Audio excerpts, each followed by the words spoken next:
Private Jack Dickens stood at the edge of the encampment, his plasma rifle cradled in his arms, his eyes straining against the perpetual fog that shrouded the jungle of Gustro 11. To the soldiers of the Drydus Confederation, this world was known by another name, Crawler Prime, a bitter acknowledgement of the planet's dominant life form, the trillions of deadly alien insects they called crunchies. Jack shifted his weight from foot to foot, trying to ignore the sweat that trickled down his back beneath his heavy armor. The humidity on Crawler Prime was oppressive, the air so thick with moisture that it felt like breathing soup. But discomfort was a small price to pay for the chance to stand on the most valuable real estate in the known universe. The soil here was unlike anything the Drydus Confederation had ever seen, rich, fertile, and capable of producing agricultural yields that could feed billions. For an empire in the throes of rapid expansion, Crawler Prime was a prize beyond measure. And so, for 10 long years, the Drydus military had waged a relentless war against the planet's native inhabitants, the Crunchies. Jack had seen the bugs up close, had heard the sickening crunch of their shells beneath his boots. Some were small, scurrying things that could strip a man to the bone in seconds. Others were massive, towering monstrosities that could shrug off plasma fire like rain. But all were deadly, driven by an insatiable hunger and an uncanny intelligence that made them a formidable foe. As he scanned the perimeter, Jack's thoughts drifted to the countless comrades he'd lost on this hellish world. The jungle was littered with their bones, picked clean by the Crunchies and left to bleach beneath the hazy sun. Each one was a painful reminder of the cost of the Empire's ambition, a toll measured in blood and sacrifice. Suddenly, a sound jarred Jack from his reverie, a rustling in the underbrush, too loud to be the wind. He raised his rifle, his heart pounding in his chest. The thermal imaging in his helmet showed nothing, but he knew better than to trust it. The Crunchies had a way of evading detection until it was too late. The rustling grew louder, closer. Jack's finger tightened on the trigger, his breath coming in shallow gasps. And then he saw them, a seething mass of chitin and mandibles, surging towards the camp like a living tide. Thousands of them, maybe more. An army of nightmares birthed from the depths of some alien hell. Jack opened his mouth to sound the alarm, but his voice seemed to stick in his throat. For a moment he was paralyzed, transfixed by the sheer scale of the horror bearing down on him. Then, with a supreme effort of will, he found his voice. Crunchies were under attack. All units, battle stations. This is not a drill. His words echoed through the encampment, jolting his fellow soldiers from their fitful slumber. In seconds, the camp was a hive of activity, men and women grabbing weapons and rushing to defensive positions. But even as they moved with the speed and precision of their training, Jack could see the fear in their eyes. This was no ordinary swarm, no routine skirmish. As the first wave of Crunchies hit the perimeter, their claws tearing through metal and flesh alike, Jack knew with a grim certainty that this would be a fight for survival. The longest night of his life had just begun, and before it was over, the jungle would run red with the blood of Drydus and the ichor of shattered Crunchies. But he was a soldier of the Drydus Confederation, a warrior forged in the fire of 100 battles. He would stand his ground, and he would fight until the last breath left his body. For the Empire, for his comrades, for the dream of a galaxy united beneath the banner of Drydus, he would face the swarm and never yield. With a battle cry on his lips, Jack opened fire, and the night erupted in a maelstrom of plasma and chitin. The battle for Crawler Prime had begun anew, and the fate of an empire hung in the balance. The Crunchies came on in a relentless tide, a living wave of chittering, screeching horror. They swarmed over the perimeter defenses, their claws finding purchase in the slightest cracks and crevices, their mandibles slicing through steel and ceramic with terrifying ease. Jack fired until his rifle overheated, the barrel glowing white-hot in the darkness. Each plasma bolt found its mark, vaporizing chitin and sending molten fragments spraying across the battlefield. But for every bug he killed, a dozen more seemed to take its place, an endless sea of monstrous bodies and gleaming, compound eyes. Around him, his fellow soldiers fought with the desperate fury of the doomed. They poured fire into the swarm, their weapons chattering and thumping in a discordant symphony of destruction. But the Crunchies absorbed the punishment and kept coming, their numbers seemingly inexhaustible. A soldier to Jack's left went down, screaming as a massive, centipede-like crunchy wrapped itself around him, its segmented body constricting like a vise. Jack swung his rifle around, put a burst of plasma into the thing's head. It exploded in a shower of ichor and bits of brain matter, but the damage was done. The soldier lay still, his armor crushed, his body broken. There was no time to mourn. The swarm pressed in from all sides, a 360-degree nightmare of slashing claws and snapping jaws. Jack retreated step by step, firing as he went, his back to the shelter of a hastily erected barricade. Other soldiers joined him, their faces grim beneath their splattered visors. "We can't hold them," someone shouted, their voice ragged with fear and exhaustion. "There's too many of them." Jack gritted his teeth, refusing to give in to despair. He had faced long odds before, had seen the Drydus Confederation triumph against foes that seemed unbeatable. They would find a way, they had to. But even as he rallied his flagging spirit, a new horror emerged from the fog. A crunchy unlike any he had ever seen, a behemoth the size of a main battle tank. Its carapace was a mottled green and brown, camouflaged against the jungle foliage. Its eyes gleamed with a malevolent intelligence, and its mandibles dripped with a viscous, noxious fluid. The giant crunchy surged forward, shrugging off plasma fire like rain. It smashed through the barricade like it was made of paper, sending soldiers flying. One man was caught in its jaws, bisected with a single, horrific crunch. Jack felt his courage falter, felt the icy grip of fear close around his heart. How could they fight something like this? What hope did they have against a foe that seemed to grow stronger and more terrible with each passing moment? But then, from somewhere deep within him, a spark of defiance flared to life. He was a Drydus soldier, a warrior of the most powerful empire the galaxy had ever known. He would not cower, he would not cower, he would not yield. He would fight, and if necessary, he would die with a gun in his hands and a battle cry on his lips. With a roar of challenge, Jack charged the giant crunchy, dodging its slashing claws and stabbing mandibles. He jammed his rifle into a gap in its carapace and pulled the trigger, unleashing a sustained burst of plasma fire directly into its innards. The behemoth convulsed, ichor spurting from the wound. It thrashed and writhed, crushing soldiers beneath its bulk. But Jack held on, pouring fire into the beast until his rifle ran dry.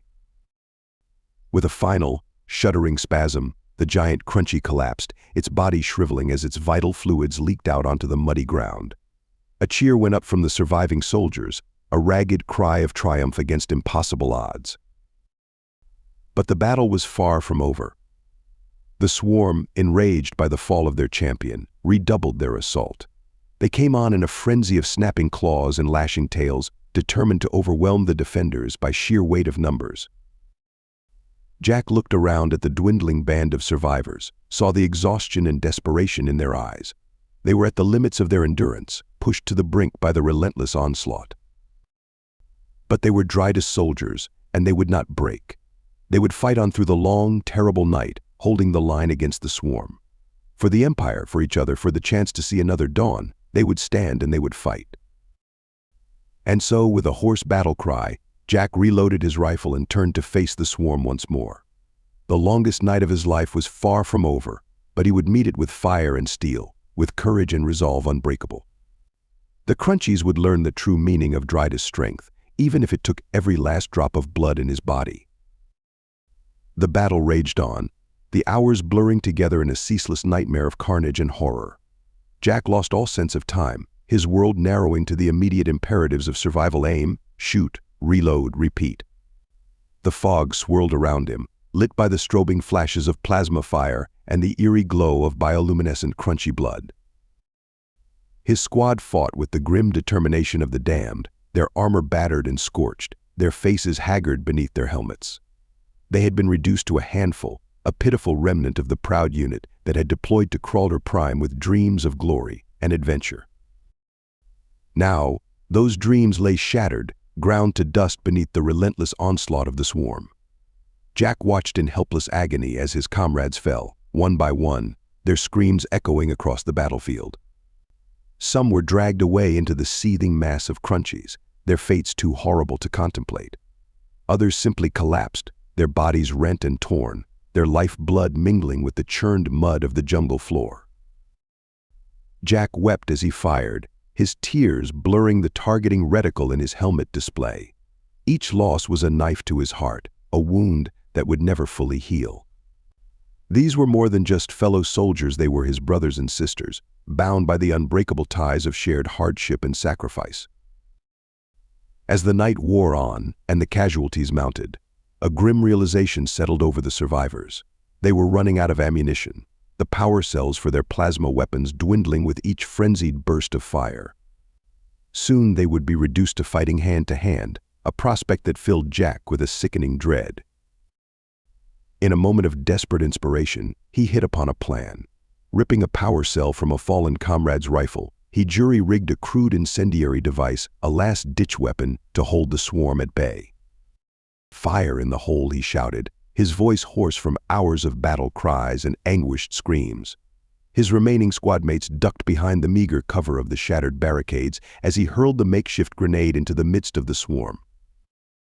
The explosion was tremendous, a searing flash of heat and light that momentarily drove back the darkness. Dozens of crunchies were incinerated instantly, their bodies reduced to smoldering husks. Others reeled away, their carapaces scorched and blackened, their antennae waving in disoriented patterns. For a moment it seemed as though the tide had turned. The surviving soldiers let out a ragged cheer, their spirits buoyed by this small but significant victory. But the respite was short-lived. From the depths of the jungle, a new wave of crunchies emerged, larger and more vicious than any they had faced before. These were the elites of the swarm, the battle-hardened warriors bred for a single purpose: to destroy the enemies of the hive. They moved with a speed and coordination that defied belief, their armored bodies shrugging off plasma bolts like raindrops. Jack felt a cold hand of fear grip his heart as he watched them advance, their eyes glittering with a predatory intelligence. He knew, with a certainty that bordered on despair, that this was the end. No amount of courage or skill could prevail against such a foe. The Drydus Confederation, for all its vaunted might, had met its match on the blood-soaked soil of Crawler Prime. But even as the realization of imminent defeat settled over him like a shroud, Jack refused to yield. He was a soldier of Drydus, a warrior forged in the crucible of 1,000 battles. He would meet his end on his feet, with a defiant snarl on his lips and a gun in his hands. And so, as the elite crunchies closed in for the kill, Jack rallied his exhausted, battered comrades for one final stand. They would sell their lives dearly, would make the swarm pay a blood price for every inch of ground. They would show the galaxy the indomitable spirit of Drydus, even in the face of certain annihilation. With a battle cry that echoed through the jungle like the trumpet of an avenging angel, Jack charged into the teeth of the swarm, his rifle blazing, his heart afire with a courage that knew no bounds. The longest night of his life had reached its climax, and he would meet it head-on, unafraid and unbowed. Even in death, he would be a soldier of Drydus, now and forever. Just as the jaws of defeat seemed poised to snap shut, a miracle occurred.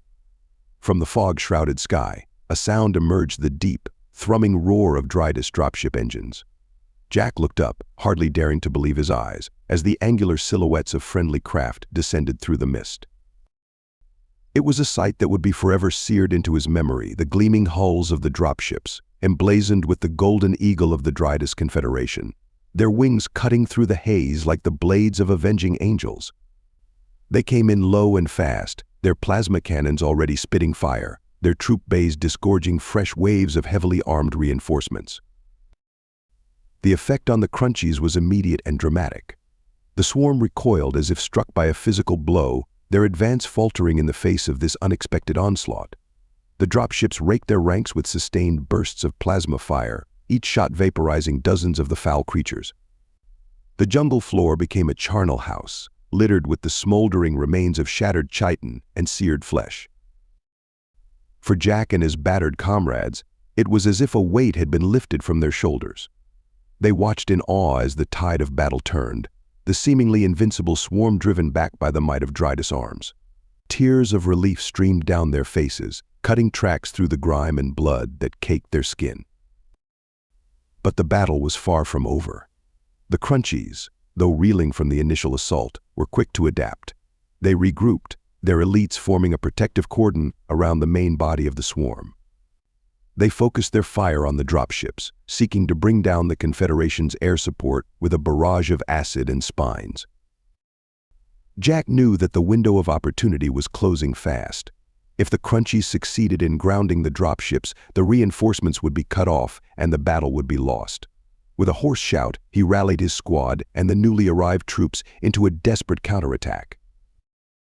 They surged forward, plasma rifles blazing, vibro blades humming with deadly energy. They met the elite Crunchies head-on, a clash of chitin and ceramide, of alien fury and human resolve. Jack fought like a man possessed, his every move guided by a preternatural awareness of the battlefield. He wove through the melee like a dancer, his rifle and blade dealing death with each fluid motion. Slowly, painfully, they gained ground. The elite Crunchies, formidable though they were, could not withstand the combined might of the Drydus forces. They fell back, their numbers thinning under the relentless onslaught. The main body of the swarm, sensing the shift in momentum, began to waver and break. And then, with a final, desperate surge, the Drydus troops broke through. They shattered the elite Crunchie cordon, driving deep into the heart of the swarm. The dropships, freed from the pressure of enemy fire, swept in low, their cannons incinerating the retreating bugs in droves. It was a rout, a victory snatched from the very jaws of defeat. The Crunchies, their will to fight broken, scattered into the jungle, fleeing the wrath of the Drydus war machine. The soldiers, their armor scorched and dented, their bodies pushed to the very limits of endurance, raised their voices in a ragged cheer that echoed through the ravaged battlefield. But even as they savored the sweet taste of triumph, a somber realization settled over them. The cost of victory had been high, the toll in blood and sacrifice immense. As the adrenaline of battle faded, the pain of loss hit home with crushing force. Jack looked around at the faces of his comrades, the survivors of that longest night. Their eyes were haunted, their expressions etched with a grief that would never fully heal. They had won the battle, but the scars it left would endure, a testament to the horror they had endured and the price they had paid. But they were soldiers of Drydus, and they would bear those scars with pride. They had stood against the swarm and emerged victorious, a shining example of the indomitable spirit that had forged an empire among the stars.